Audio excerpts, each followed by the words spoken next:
thankful that you guys are all here. I assume that a lot of us are here because this is very difficult. It's very, very difficult.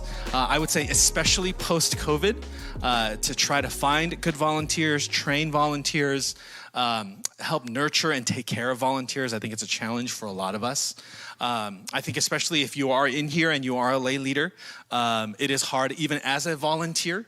And so we're hoping that this panel and a lot of our experiences and expertise and our mistakes and faults will be really helpful to you as you guys hear and listen to all of our various experiences. So I'm going to go ahead and start with our first question here, which is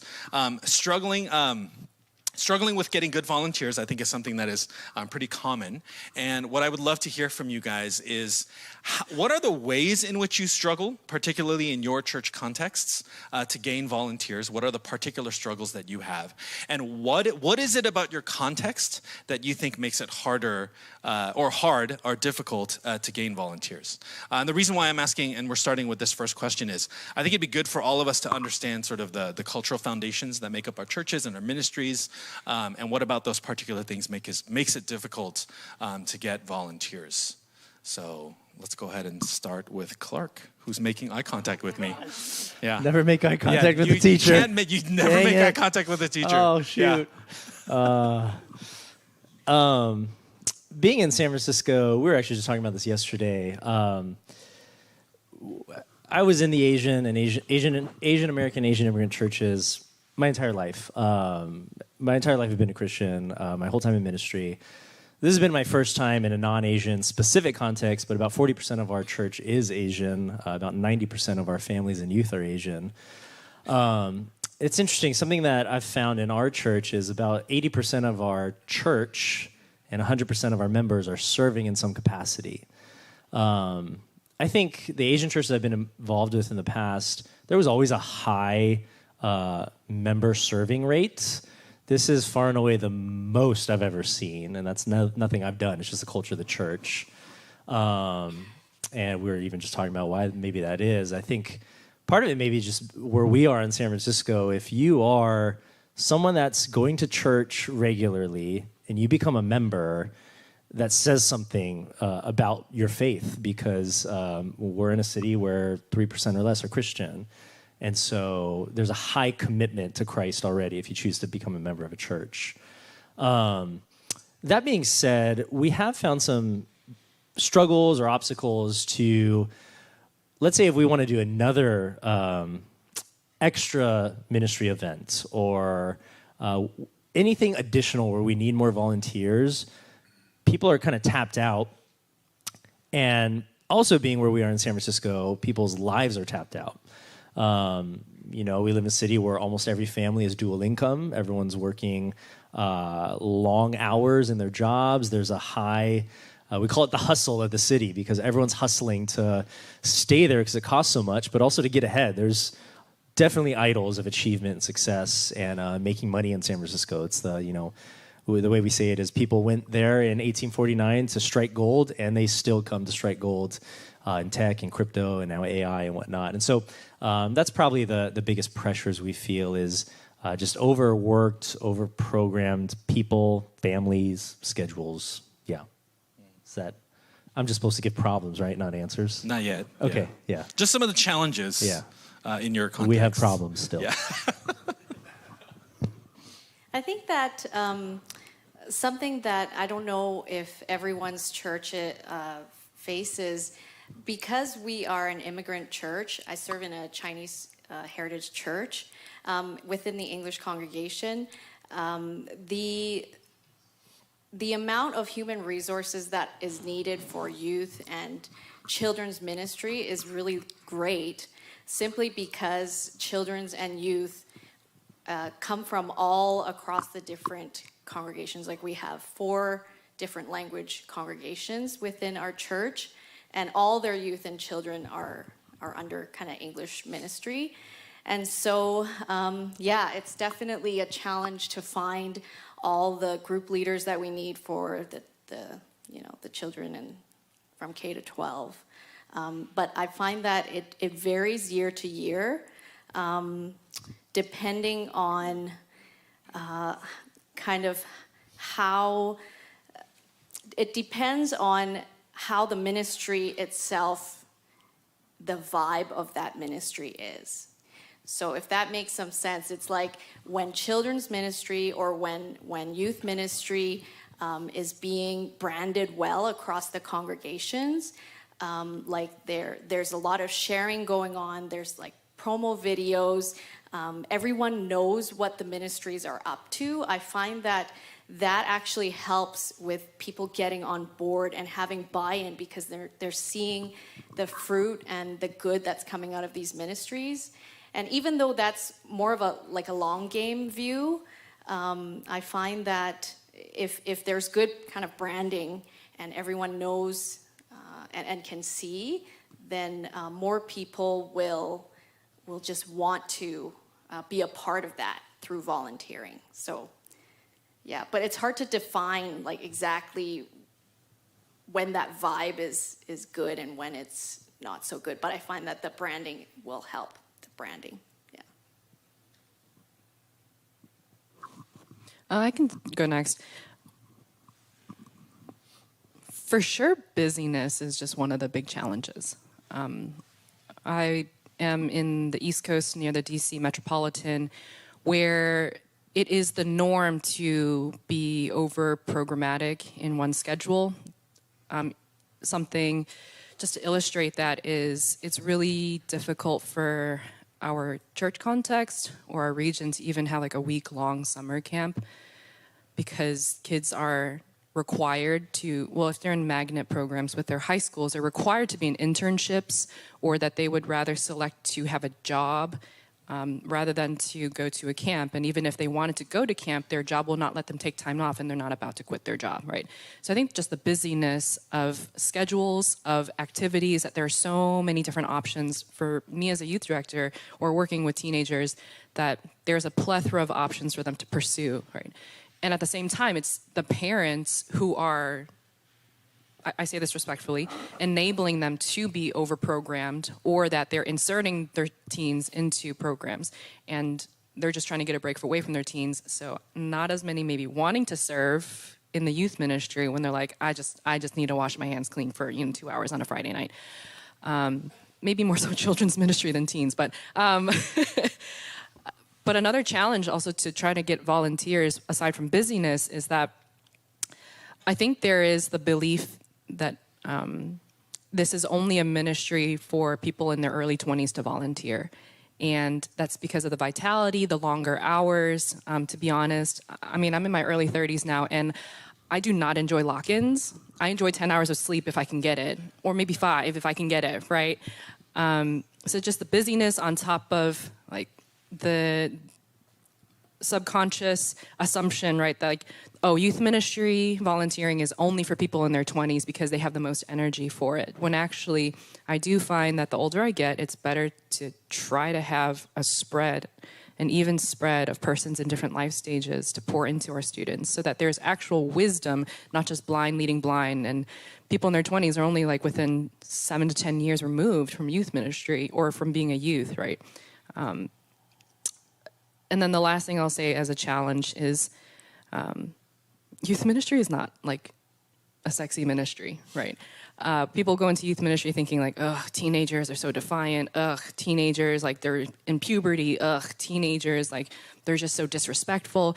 And I think that's kind of a defense mechanism on the teenage part, because like if I've discovered, at least with middle schoolers, if they don't like you as a person, they will not pay mind to you at all.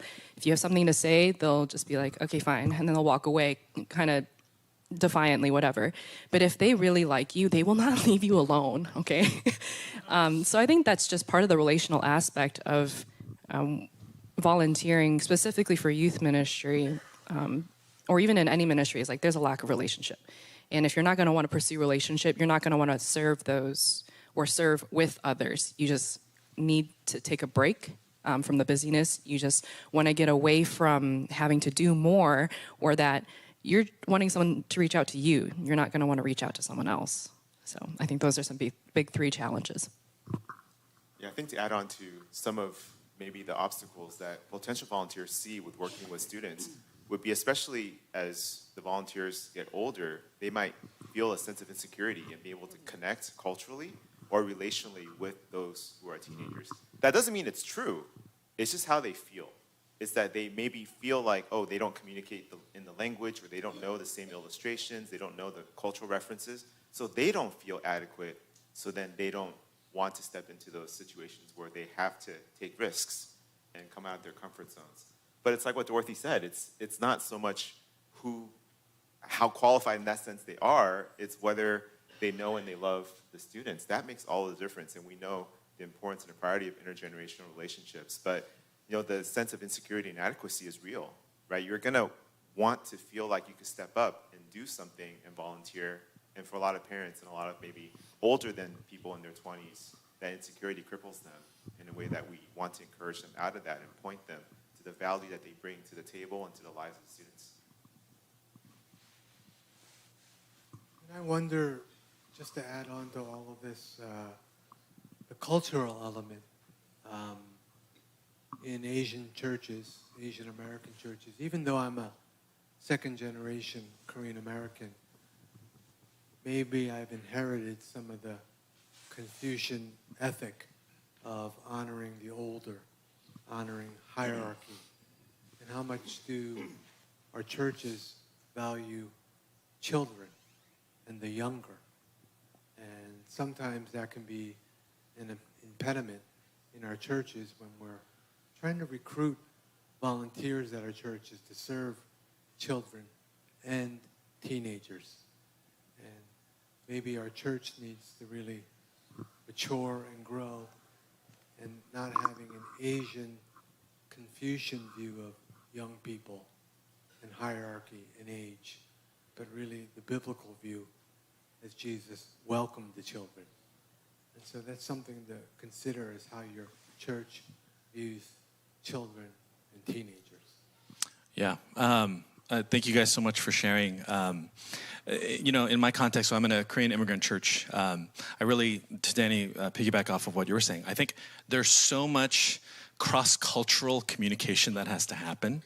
And so when you're recruiting volunteers for especially children's, middle school youth ministry, you really are crossing a culture, especially in an immigrant church. But I think even in a second, third gen church type context, there's still generational divides that make it so that recruiting volunteers for family ministry, recruiting volunteers for children's ministry and youth, it really is inviting people into something that is truly missional. And I actually think that's one of the things that's missing from a lot of conversations about how we recruit volunteers, and how easy it is to talk about why people need to be volunteering. I don't think, as a pastor, I don't think I have any qualms ever about going up and making an announcement about missions. But to make like a missions trip, like I can do that 4 weeks, 5 weeks, 6 weeks in a row. I'm fired up every time. But if you ask me to do 4 weeks worth of like VBS volunteer recruiting, that's harder in my mind. It feels more like, oh, we're pulling teeth and this is so difficult to do. When in reality, if I truly believed in VBS as a missions field for our church and our community, I think I would be far more enthusiastic about it. So part of, I think, the way that we recruit volunteers, the way we talk about volunteering in our churches, we really need to cast a good vision for it. And I think if we think in terms of a missional mindset, at least for those of us that have to make the ask constantly and consistently, I think it relieves that burden of this is just something that we're asking because we need to have the business of the church running. But if we really are thinking about the next generation as a mission field, if we're really thinking about the next generation as a place where we're called to serve and we're called to disciple the next generation, I think it becomes a far more inspiring call to ask people to volunteer, and also to keep our volunteers, right? Why should we volunteer year after year, month after month? It's because this is a part of the mission of the church. So in that sense, this brings me to my next question. What are some of the ways in which you guys have communicated that in your volunteer recruiting campaigns, or even on a personal level? I would love to hear about your experiences. If I could just jump off what you just said. Yeah.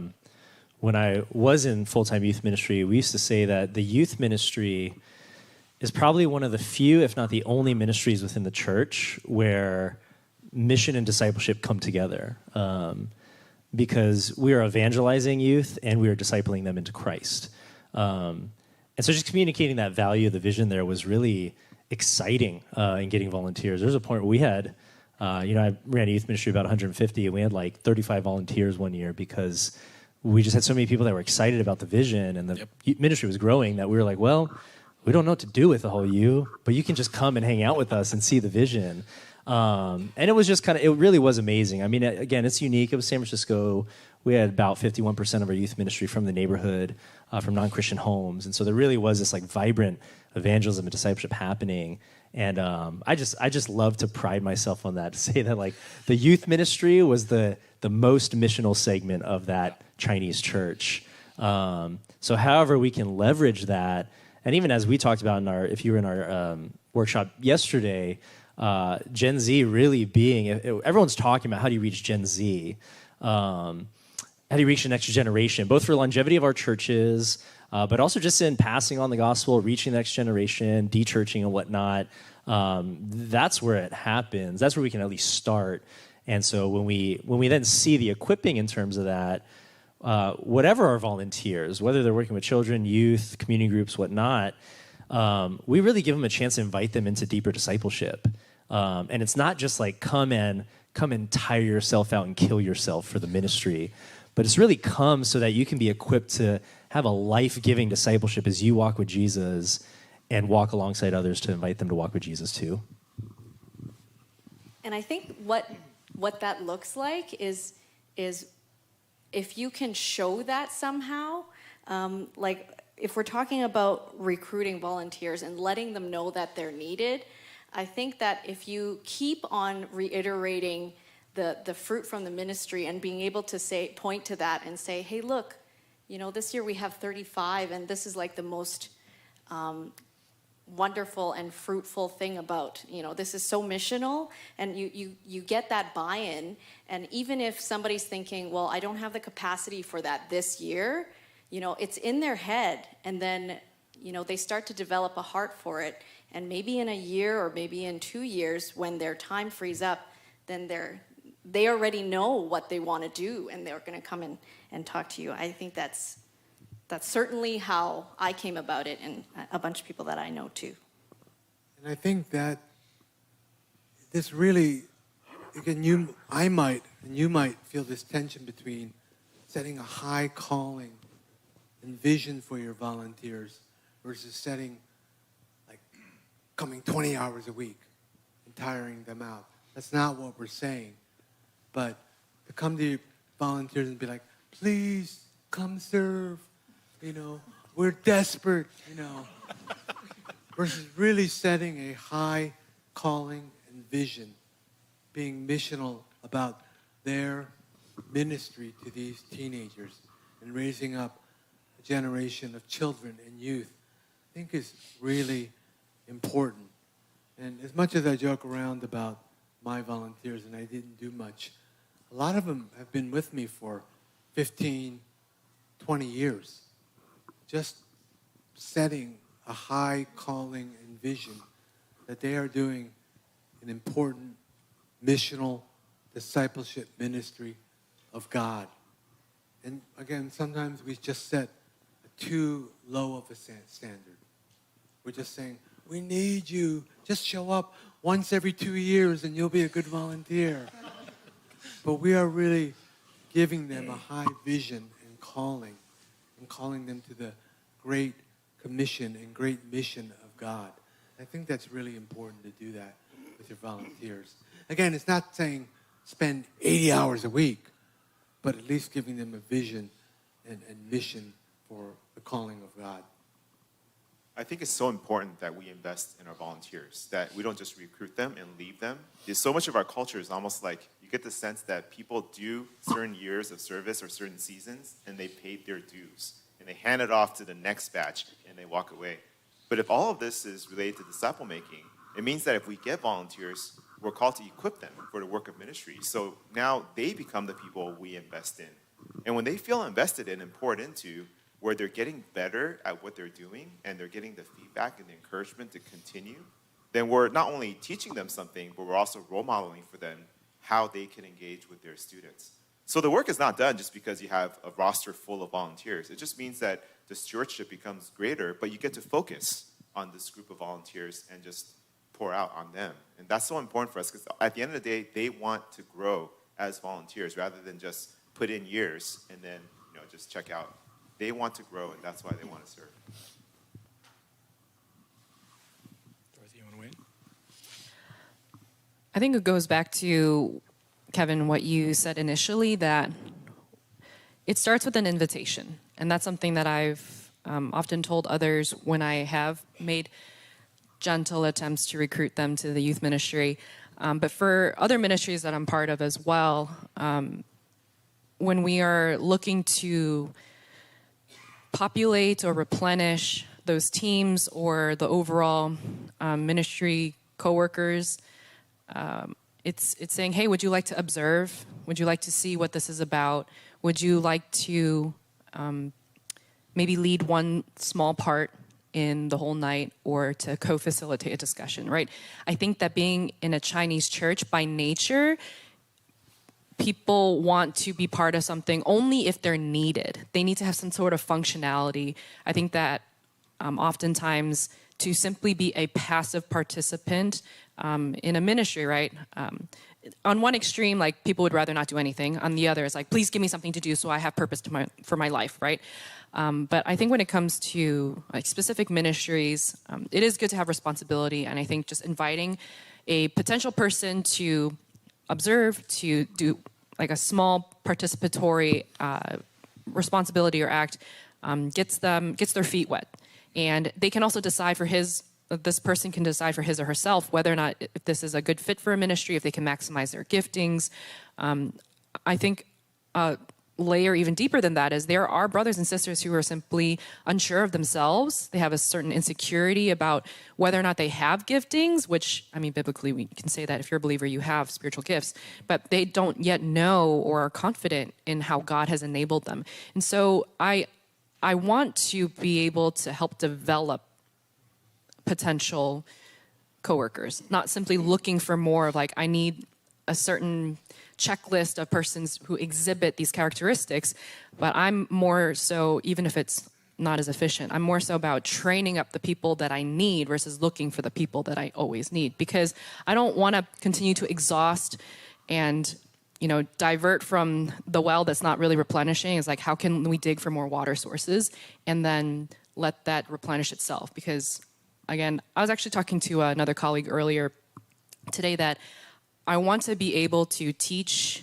you or teach a volunteer to teach others as well. And I think that's really the essence of like mentorship and discipleship is, we think about how we've received the gospel, how we may have entered ministry, and someone else probably taught us, brought us along, and that traces all the way back to Jesus himself, right?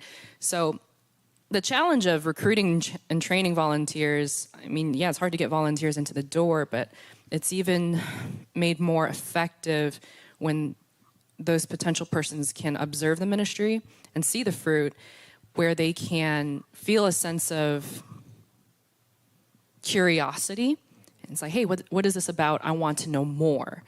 And then from there, it's like gradually increasing their responsibility as much as they are desirous of. But there's still a fear of commitment in some ways as well. If I can just piggyback off that, I think sometimes, typically, right, we think recruit first, train after. I think what you're saying is a good, maybe, I think that is a good model. We shouldn't jettison that. I think sometimes we made it think train first and recruit out of the pool we've trained. And that's something that we found in our church. My senior pastor and I have been talking about. How do we create a pipeline of leaders? Because it's been really easy to find people to serve. It's been really hard to find leaders. So it's been really easy for me to find people to serve and plug into various ministries. But when I need someone to like lead a community group, because we just had a woman in our church that had a stroke and their family can't lead the community group anymore. There's a lot of people that are like, well, I could pick up the food for the group. I could maybe like send the email, but I can't lead the group. And we were just telling them, like, if you've already matured in Christ, you can do it. There's just often, I think this is common in Asian culture too. We tend to downplay. I think maybe Harold was talking about that yesterday morning. We tend to downplay our own gifting and qualification. And so if we can instill confidence through training to create a pool or a pipeline, that may lend itself to producing more leaders where people are more willing to do like quick serving versus disciple leading. Yeah. Yeah, that's really good. I think for me, going into the first couple years of ministry, I was too much of a perfectionist. And I didn't really understand, I didn't have a good ecclesiology. I really think that that's centrally located in sort of how we recruit volunteers. I really was looking for people who thought like me, who had the same philosophy as me, who wanted to do the same things as me. And those are the kinds of people I was seeking. And so I ended up like not really recruiting volunteers so much as looking for clones of myself. And it took a couple years of ministry in to be really convicted of this idea of, I have to really, the best volunteer recruiters that I've seen are people who have learned to die to themselves, are people who have learned what it looks like to gather people that are very different from them to fill in the spaces that they know they can't fill. And I think for me, I was too egotistical and I thought I was too good at everything to recognize that there were so many places that needed filling, and there were so many different kinds of people that I needed to bring in. And so that's one of the things that I had to learn the hard way.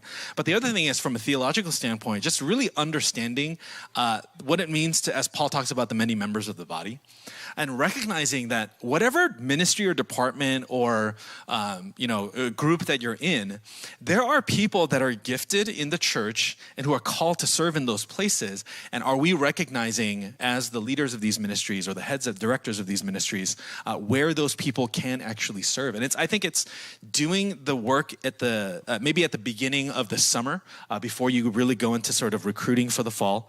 That's one of the contextual things about Asian churches. I realize for a lot of us, we go by school year and academic year rather than the calendar year of January to December. So we do a lot of that prep in the beginning of the summer, but it really is. How can we invite more people in the church to serve in our spaces? Because everyone has stereotypes about what it's like to serve in children's ministry. Everyone has stereotypes about what it's like to serve in youth ministry or to serve in the senior ministry at our church. We call the Moses ministry. I love the title. I love that name. It's so dignifying. You guys are all like Moseses. 80, you're 80 and you can climb a mountain, you know. But the idea is, like, for everyone that's serving in the different, life stage departments at our church, we're always looking for what are the unique things that we can do in these ministries that people at our church have and the giftings they have. So we have shifted from thinking about specifically what are the needs, but thinking more about who are the actual people in our church and how can we get them plugged into the various spaces. And then it's not so much let's make the announcement. I mean, of course we make the announcement, but now it's because we know our people, we know who they are, we know what they're gifted at, we know the things that they're doing. How can we invite them into places that are uncomfortable for them? Because when you are invited into an uncomfortable space, guess what? That person now needs to rely a little bit more on the Holy Spirit. They need to rely a little bit more on the Lord in order to serve. And generally, and I don't know if this is true in all church spaces, but at our church anyway, they still do respect the pastor title. And so when a 목사님 or a pastor makes the invitation, it's very hard for them to say no. Are you saying us at Chinese churches aren't respected? I heard different things. But the idea is that once we know what their giftings are and once we've had the opportunity to see them do the things that they do really well. So for example, to invite somebody who... when I was in youth ministry, we would try to get people to come into youth ministry that normally would never visit the youth ministry, particularly seniors, because especially there was a language barrier, they're not quote unquote cool. But one of the best things that we've done was taking opportunities to invite a lot of the seniors at our church to actually make food for our youth students. And in the midst of them being in the kitchen and our youth students being able to see them interacting the way they interact with each other, the way that they serve, it's been less like object lesson opportunities for us to talk about, for example, a Moses, who is older.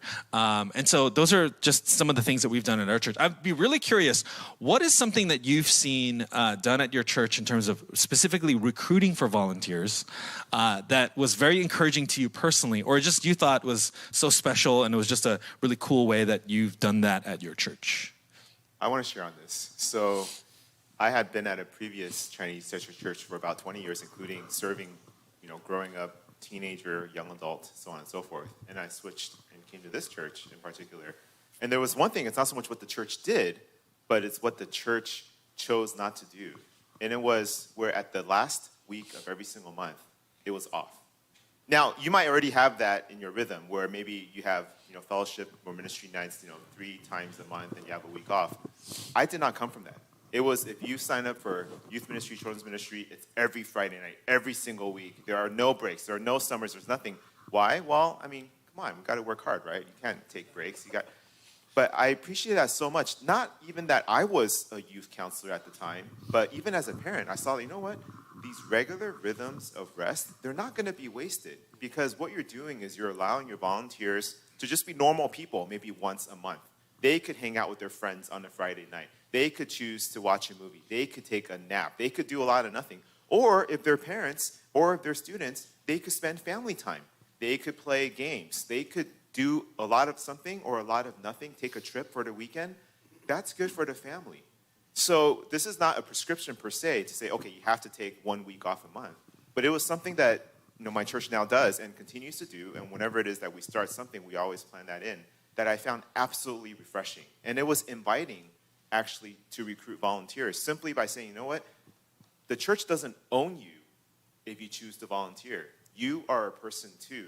You need rest too. And even as I look around, I know many of us this is day 2 of the conference. Many of us, we need rest, right? We're sitting here, we're kind of chilling, just soaking it in, quiet, cool place to rest. Well, imagine this as a rhythm, 52 weeks a year. Our volunteers need rest because we want them for the long run. And that's an aspect of children's ministry, youth ministry we have to remember is that it's who they are that impacts the students for a long time, not just 1 year. They're not a teacher for a year. You want these youth counselors and volunteers to actually grow to know and love your student and for them to know and love the volunteers for the long term, for disciple-making impact. And so the fact that we didn't meet every single week was so refreshing. I did not know what to do for the first 6 months of switching churches. I'm like, wait, what do I do now? I don't have to be at church? And it's been I'm allowed to watch a movie? Is that am I In allowed the to do movie that? theater? Yeah. amazing, right? It was great. I love that. I can translate that too to the whole church ministry, just because I oversee a lot of my church's ministries. I mentioned at the beginning, one of the struggles is whenever we want to do a new effort, people are tapped out and they don't have the energy or the capacity. I think something that we all felt during COVID was there was a season of forced Sabbath. As much as that was enjoyable or not, I mean, it was very painful and hard for a lot of people. But something that I saw through that was maybe the church in America, Asian, white, whatnot, we had run the ground fallow by running so hard for so long in ministry. We had never allowed a Sabbath year or a Jubilee year, as the Old Testament talks about, where we've allowed ourselves to actually rest. And something we saw in COVID was it was forced Sabbath. It was forced rest. All of our ministries shut down, and we got a automatic forced break from all of our ministries. Now, something that we noticed coming back from COVID is it's really hard to get people back into church. That's something people talk about a lot. But even as people come back to Sunday morning worship, it's really hard to get people back into the building outside of Sunday morning. So whether you have a midweek program or event or ministry, let alone getting people there is hard, let alone getting volunteers there. Something I think that was really helpful with that COVID season, though, was reminding us that the church is not built around programs or ministries. And so often I think when we think about this idea of training and nurturing or recruiting volunteers, like you said, Kevin, it's about we have holes in the ministry. We need people to plug the holes because the ministry needs to happen. And then that's when people burn out and they kill themselves over it. I think that's one of the tendencies in the immigrant church. I've been in both Korean and Chinese immigrant churches where it's we live and serve to die for the ministry.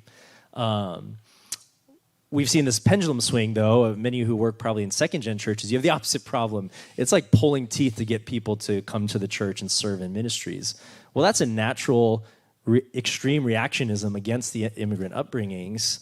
And yet I wonder if there's something to be learned there where because of COVID, and even as we're going more, and as we talked about in this post-Christian nation, where church is going to be on the decline, ministries are going to be less and less, I think we're going to need to learn how to function out of less.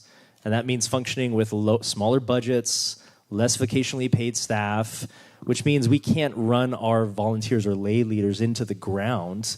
We need to have a healthy form of discipleship which includes Sabbath. And I think that may mean something that we've had to do, have a hard look at our existing ministries and ask, what are some of the ministries that just need to die? Otherwise, our people are going to die. What are the ministries we need to be willing to let go of and call people into something better? If we want to call them into deeper pipeline training and discipleship, we're going to have to be okay with giving up that like Wednesday night, midweek, choir group or Bible study or whatever it is so that we can call them into... Don't touch the choir. I'm sorry. No, the you golden can't touch calves the or choir. whatever. Yeah. And so that's a really hard question. But to me, it's been so freeing as a ministry leader and a pastor to ask the question, people's time is finite. And more today, it's even more finite. But I think also that's a good thing because we can remember that people's faith and spirituality doesn't only happen in the context of church ministry. You're talking about the priesthood of all believers. That doesn't only happen when people are meeting together in the church building or ministries. The priesthood of all believers is scattered across, as G.K. Beale says, to the ends of the earth. And so we minister as we go, wherever we go. And so really, ministry then is not just recruiting people to plug holes in an event or program, but it's discipling people to send them out to be the light of Christ wherever they go. That's a much harder thing than just throwing a midweek program on. And yet that's the type of discipleship, that type of rest even, or whole life integration for spiritual disciplines and discipleship that I think Jesus calls us into and invites us into. So I think, whole church, not just children and youth, we need to learn better how to rest and then also integrate faith and life in all areas, faith in all areas of life. Now, I'll just drop this in from a family ministry perspective. A lot of times, one of the greatest obstacles and deterrents to parents investing in their kids is that everyone's too busy serving. So they've chosen the church over their kids. That's right. So you just got to think big picture. What are we trying to accomplish? And how is disciple making done? Going off of that, actually, there was a couple of parents in my church who asked me, is there more programs for the youth? Are there more events? Can you create more service opportunities? I had some blank stare, and a blank mind. But I think overall, what I responded to that particular parent or a few parents was that, thank you for your interest. However, in this season of our ministry, we're not looking to add more to our calendar. We're actually looking to take away, because by having space, we want to ensure that you are able to spend time with your children or your kids, your teens. You're able to spend time with your family, or that if you're in a cell group, that you too can be fed. So we don't want to continue to expand more of a youth-specific program or event, or please no more lock-ins, right? We also don't want to create too many touch points to create a divide between parents and our youth counselors, because in the past there has been that tension and dissonance, and the last thing that I want is to cause further division or disunity in a family because the teen ends up trusting a youth counselor and entrusting his or herself for their spiritual growth to someone outside of their family. Whereas yesterday, if you were in the Rooted Breakout, Cameron was saying how even though the youth pastor may be the primary discipler, the family or the parents are the most effective, right? And so continuing to add on more commitments for people who are already busy serving, right? I would rather that a family do less, quote unquote, so that they can have that time to invest in their children. But then when it comes to just trying to volunteer in general across ministries, I think maybe just sometimes we do too much. And people are looking to do more because they don't know what to do with that margin. And they would rather not serve their family when they're trying to get away from their family. Or that the immigrant mentality is such that if I'm not getting ahead, I'm falling behind. But this is church, right? This is for the Lord. So what are you trying to get ahead for the Lord for when we all have a different pace? So I feel you. I was once asked if I could start a youth choir. I had that idea too. And then I was like, oh, wait, I can't read music. Yeah. Just, can you start a youth choir? Wait, what? So we talked a lot about rest and rhythms. So when it comes to, this is a natural progression into thinking about how we nurture volunteers. What are some of the things that you've seen in your churches or that you've been able to implement as leaders? Ways in which we can nurture volunteers for the long run. What are some of the ways that you guys have poured into volunteers, particular things that you've done? I know, so, our church context, it's really go hard, like really, really go hard. And the way that we're going to take care of you is at the end of the year, there's going to be this banquet. And at this banquet, you're going to be thanked. And then the week after, let's go for another year, right? Like it's totally that. And, having been at my church for 20 plus years, I honestly believed that was normal. Like that was my experience. That was what I saw every week. That's what our church members saw every week. I was like, this is the way that it's done. Very Mandalorian style, right? This is the way. But one of the things that we've done to kind of move away from that, and that is such a cultural force in our church, that to move that ship slowly in a different direction has actually been a challenge. But one of the things that I've tried to do is build that sort of celebration into smaller points and multiply that throughout the year so that it's not just the end of the year one time. I remember one time there was an elder who was like, we have some teachers and some volunteers that they're moving away, right? And so our school year runs August to July, basically. And so they can't make it to the banquet in July, but these are people who have served a really long time. So what if we did the banquet in April and we didn't do one in July? And I remember thinking, that's what you're thinking about? That's the most important thing right now? And I was like, man, the way that we celebrate and the way that we honor our volunteers really needs to change. And so one of the things that we've tried to do, and again, it's been, which sounds silly in some ways, and I do feel a little shame that it took so long to figure this out, but to try to break those up and do smaller things throughout the year and to really consistently and constantly help our volunteers to know how much we appreciate them and love them has been a big shift for us over the last couple of years. And so I'd just be curious to know some of the things that you guys have seen and done to really help nurture and appreciate and honor volunteers. I'll say that from the volunteer standpoint, I think what keeps us going when the whole year is long, and our church doesn't have that 1 week break. I mean, that sounds lovely. But what keeps us going really is that sense of purpose. Like we really know that we're here, and our pastors have told us, they've verbalized their appreciation. And I think something was super meaningful to me is whenever my pastors, and I love them, I don't mean to, like at the beginning of this talk when I was making fun of them. Okay, if you're watching this, I love my pastors so much. Please give us a 1 week break at the end of every month. When they ask me about how my hot take on the ministry, I think it's just so. I think when I don't expect it, but when they do, it means that they're observing what I'm doing and that they actually want to, give me feedback. They want my take. I think that's really, that means more to me than the $5 Tim Hortons card. And if I get that even just like once a year, like, boy, I feel great. Yeah, it's wonderful. So you guys have a lot of power, I think, to keep your volunteers going, and just by caring for them and making them feel seen and just verbalizing it. That means more than the banquet. Although the banquet is lovely. I mean, I would love a banquet too, but that's wonderful too. That's awesome. What is a Tim Hortons? Tim Hortons from Canada. The best coffee in the world. Canadian thing? The best coffee in the world. Is. Wow. All right. And the ice cream too. This works in my church. I borrowed or stole this from Young Life in Colorado. But again, this is my church, not their churches. But I think the spiritual growth and nurture of our volunteers is something we often forget or neglect.